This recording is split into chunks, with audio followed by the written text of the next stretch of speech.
trader. Alright, before we begin, let's just have a moment of silence. Here we lay to rest the old trader who would be chasing price or anxious. And let's welcome into this world the new trader who is willing to wait for a setup and wait for the time of day. Let's jump right into this. Journal entry for today. Looking at this day, we're going to check in this price action. First checking on the daily time frame. We see that we're coming off of this sell side imbalance and we're respected off of that old high that was earlier this week. So now we are looking into this day. We're expecting a small range day and we're going to take a look at this. We also have this order block which had done the original push up but now drawing into probably somewhere into these relative equal lows. And the hourly time frame we're going to look at is all in here. So we got our two new week opening gaps. From the one above, we had a 50% event horizon. Price just barely missed it, but you can see the respect off the old low and subtly coming back into this order block here before that big drop off on one of Powell's speeches. I'm going to focus in on this day and the time at which this sell side got hit, and interesting choppiness on sell side that could be, who knows, we're never trying to predict anything, but we'll see how the New York AM opens up, because I mean you could look at it this way as well. Alright, so here's what we got in terms of price action for today. Price ran down, came into last week's new week opening gap, gave a push up, seemed to be wanting to reach into something here, came back down into this small order block after shifting above these two areas here. Price came back down, new week opening gap, then became very choppy and compressed just before Powell's speech, and we had jolts and we had a couple of other things at 10. So 9:30 macro does its thing, seeks liquidity, creates a shift, and I want to reinforce some things of my understanding on distortion of time. So these news events conservatively waiting 1 hour after the news event. So we have another shift, then a return to the fair value gap, which was just before the news event, or the bearish order block. So this order block is consecutive green up closes before the shift. Price tags into that just before the lunch. Lunch seeks liquidity. The rundown to liquidity is on this H1 sell side. And we see that price makes a shift. Not quite clear what it shifted here. I mean, barely this.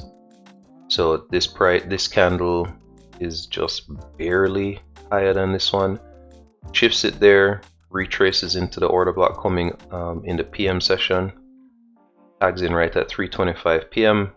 Also on the OTE of this swing low, swing high OTE. Didn't take the buy side, but ran up right in that final low, just about 345, 340, and then price evaporates right back down to last week's new week opening gap. So AM decline, PM reversal, but didn't clear above the New York highs, didn't even really clear above the AM session highs, the New York opening range highs, AM session highs, and then started to shift back down. So it will be interesting to see. Right now this has based us with a Wednesday low. So taking a peek at the details of this one, so reinforcing this for myself, 9:30 will seek liquidity, and then we're going to wait and see how it shifts. This is what I want to reinforce for myself, which is the idea that there is a distortion. There's a distortion in price around these news events. So whatever happens in these news events, just ignore it. And so if you take it out of the equation, let's bring this to the front and bring this to the front and bring this to the front.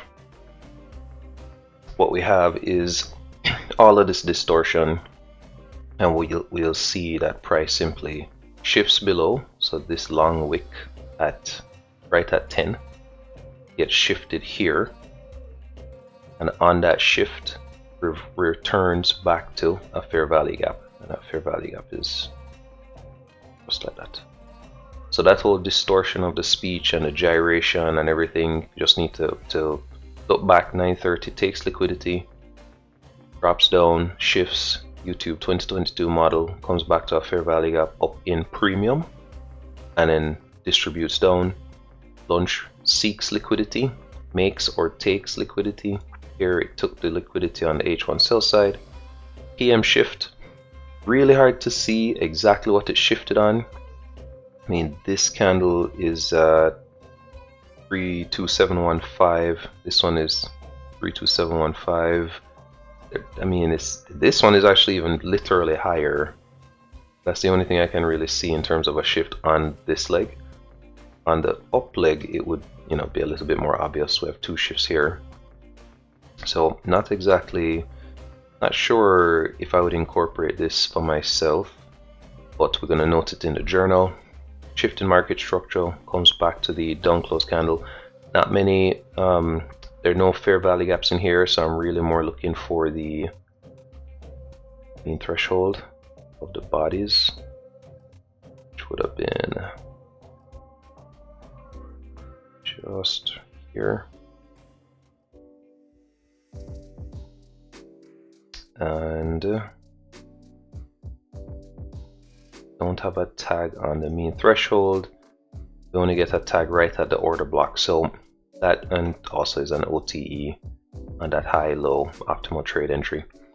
And then price ran up in the final low. So something of this, the reason why I'm dissecting this for myself in my head is something about this is a little bit suspect. I mean, it did give a pretty good reversal, but did not clear buy side and did not go back above the New York opening range. So I'm going to really watch this next week. We obviously have these fair value gaps. We have mitigation, high, higher low, higher high, breaking this swing point, and this swing point did not go above this buy side. So just going to watch this. The big draws right now are we've got two new week opening gaps. We're very bearish. We've just made a Wednesday low.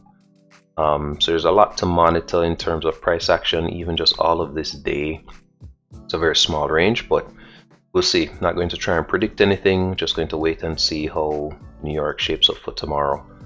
Real emphasis on this journal entry is distortion for news, what's relevant and not relevant.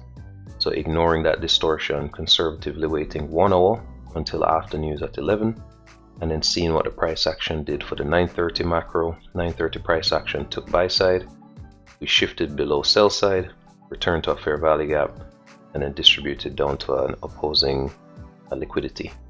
Liquidity is taken. We have a shift in market structure, consecutive green candles coming into the PM session, return to an order block. That order block gave a good displacement higher right into the new week opening gap from last week, and then price just evaporated. So let's keep doing these journal entries, and catch you tomorrow.